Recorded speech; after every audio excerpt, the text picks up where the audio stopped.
Olá, meus alunos. Na aula de hoje, nós vamos continuar estudando um pouco sobre as grandes civilizações da Idade Antiga. Na aula passada, nós estudamos sobre o Egito Antigo, conhecemos melhor sobre como era a sociedade egípcia, como era a religião e quais eram as suas características políticas e sociais.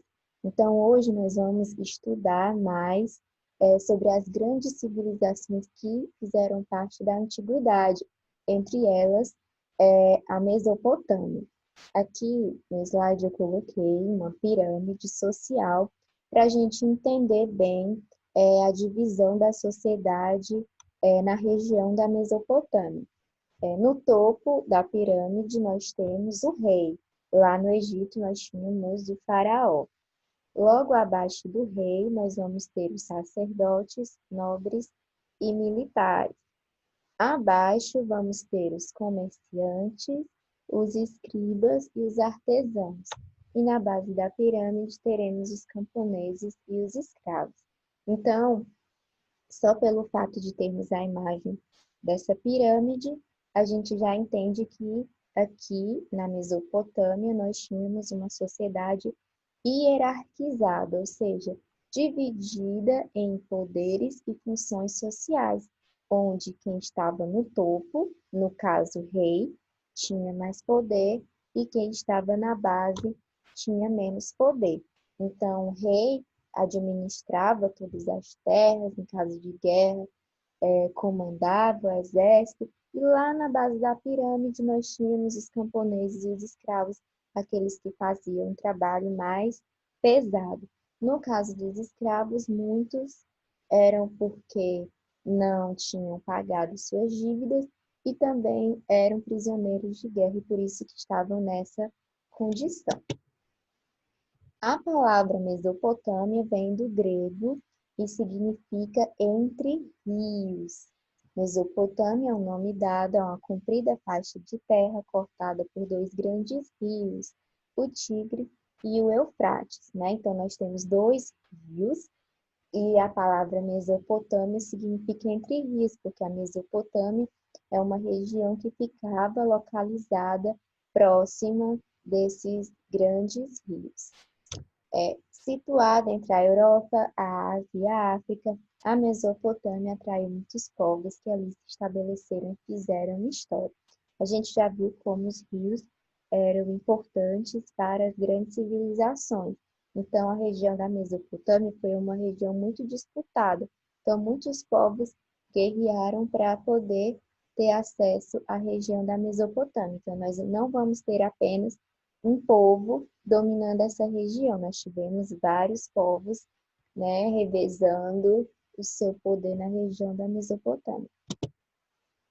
Aqui nós temos um mapa atual para a gente ter ideia de onde e qual localização nós vamos ter a Mesopotâmia. Percebam que a Mesopotâmia está localizada onde hoje é o Iraque, e a Síria.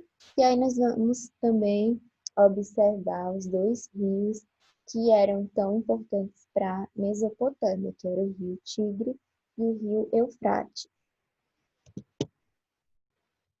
Os povos da Mesopotâmia dedicavam-se à agricultura, à pecuária, ao artesanato e ao comércio. Eram povos que também desenvolveram muitas técnicas para poder usar o rio da melhor forma possível. Então, eles realizaram canais para poder levar a água para lugares mais distantes. Então, eles aproveitaram também o tempo das cheias dos rios para poder realizar o cultivo agrícola, realizar também a criação de animais e também poder tirar toda a sua sobrevivência. Entre os povos que viveram na Mesopotâmia, nós temos os sumérios, os acádios, os amoritas, os assírios e os caldeus, porque, como eu falei para vocês, foi uma região bastante disputada, então vários povos viveram nessa região. Os sumérios foram os primeiros, né, e eles se estabeleceram no sul da Mesopotâmia, formando grandes cidades, e cada cidade era independente, tinha um governo próprio.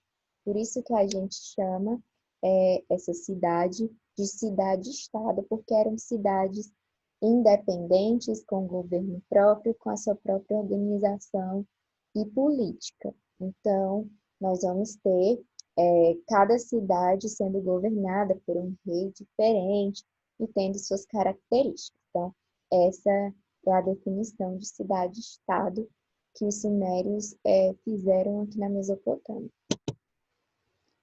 Uma coisa muito importante para a Mesopotâmia foi a escrita, né? A antiguidade foi um período em que a escrita estava sendo desenvolvida. Então, os sumérios escreviam em tabuinhas feitas de argila úmida e depois eram colocadas ao sol para secar. Para escrever, usavam uma espécie de palito afiado de extremidade triangular, com o qual faziam sinais em forma de cunho. Por isso, essa escrita recebeu o nome de escrita cuneiforme. Os primeiros registros da escrita cuneiforme são de cerca de 3000 a.C. Então, eu coloquei a imagem de como era realizada a escrita cuneiforme, que era a escrita dos povos da Mesopotâmia. Logo após os sumérios, tivemos os acádios. Os acádios viviam em conflitos permanentes, né? E as cidades sumérias acabaram perdendo sua força. Então, aquelas cidades-estados sumérias acabaram perdendo sua força, facilitando a conquista da região pelos povos acádios. Então, os povos acádios acabaram dominando a região e criando um império. E esse império ficou conhecido como Império Acádio. Então, não existiam mais aquelas cidades-estados, porque todas as cidades agora faziam parte do Império Acádio, onde o governante, né, mandava em todas as cidades. Então, as cidades deixaram de ser independentes e tiveram que obedecer, né, a esse poder concentrado no Império. Depois tivemos os amoritas, né, por volta de 1900 a.C., os amoritas, né, que eram povos semitas vindos do deserto da Arábia, se estabeleceram no centro-sul da Mesopotâmia e também construíram um império poderoso que abrangia quase toda a Mesopotâmia. Esse império foi o primeiro império babilônico. O imperador do Império Babilônico era o Hammurabi, e ele fez um código que ficou bastante conhecido na época e até hoje é muito lembrado. Esse código era um código de leis e tinha aí uma série de leis que organizava a sociedade da Babilônia. Então, aqui eu coloquei alguns pontos importantes, né? Se, né, a pessoa roubou um bem de um deus ou de um palácio, essa pessoa seria morta e aquele que recebeu de sua mão um objeto roubado seria morto. Também, se a pessoa roubava um boi ou uma ovelha, também deveria pagar 30 vezes mais, indenizar a pessoa. Se o ladrão não tem com que pagar, ele seria morto. Se um pedreiro edificou uma casa, né, mas não reforçou o seu trabalho e a casa que construiu caiu e causou a morte do dono da casa, o pedreiro seria morto. Se alguém causou a morte do dono da casa, eles matariam o filho desse pedreiro. Se causou a morte de um escravo do dono da casa, ele dará ao dono da casa um escravo equivalente. Então, esse código de Hammurabi ficou conhecido como olho por olho, dente por dente. Então, o que você fizer comigo, eu vou fazer com você. Né? Esse era o senso de justiça que eles tinham. Então, percebam que aqui, nesse código, eles falavam muito em morte, né? Se matou alguém, vai ser morto. Se roubou, vai ter que indenizar, né? Então, eles tinham aí essa prática dentro da Babilônia. Depois do Império Babilônio, nós vamos ter os assírios. Os assírios se estabeleceram no norte da Mesopotâmia, uma área de intensa circulação de pessoas, e povos entravam e saíam do Vale Mesopotâmico. Na luta para garantir seu território, os assírios criaram táticas de guerra e organizaram um exército poderoso com arqueiros, lanceiros e carros de guerra com rodas de aros. Então conquistaram terras e povos, formando um grande império. O Império Assírio abrangia a Mesopotâmia, a Síria, a Fenícia, a Palestina e o Egito. Então, gente, os assírios eram guerreiros, tinham muitas táticas de guerra, formaram um exército poderoso e acabaram conquistando muitas terras para além da Mesopotâmia, chegando até mesmo no Egito.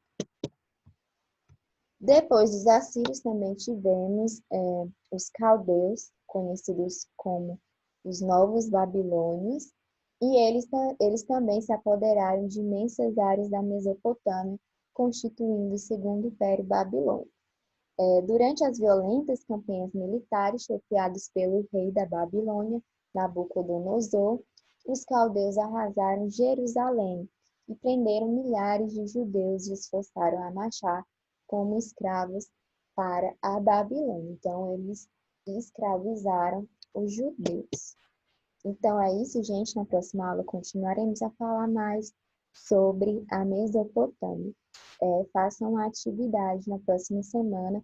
Nós vamos comentar melhor sobre esse assunto. Beijo.